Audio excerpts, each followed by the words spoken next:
Hello guys, welcome back to my channel. It's me again, Tito Batang. Isang OFW dito sa New Zealand at isa rin po akong diecast collector. So for today's video guys ay i-share ko sa inyo ang isa sa mga diecast na medyo mahal ang bili ko guys.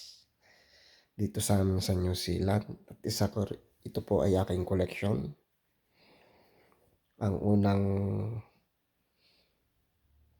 nabili ko guys, nasa halagang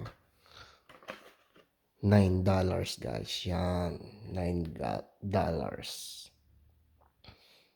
Maganda ang pagkaka-details ng sasakyan na to guys. Oh,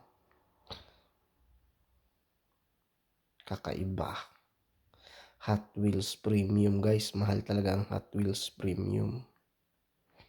Yan.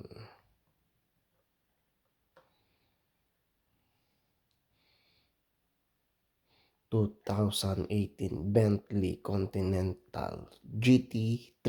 Yan guys. $9.50 yata to guys. Parang ganun. Tapos ito ang pinakamahal guys sa nabili ko guys. Yan. Disney car. Pixar. Yan. Sa halagang $14 guys. Yan, no? Ito na ang pinakamahal kong diecast car na nabili guys. Disney car siya guys. Ganda. Pang display guys. Ito ang aking collection ng diecast car. Tapos ito naman yung aking laruan. Yan. Yan. Ito mahal din to. Mga $7 yata guys ito. Tapos ito mura lang naman to. Mga $3.50 yan. Hot Wheels din to. Yan.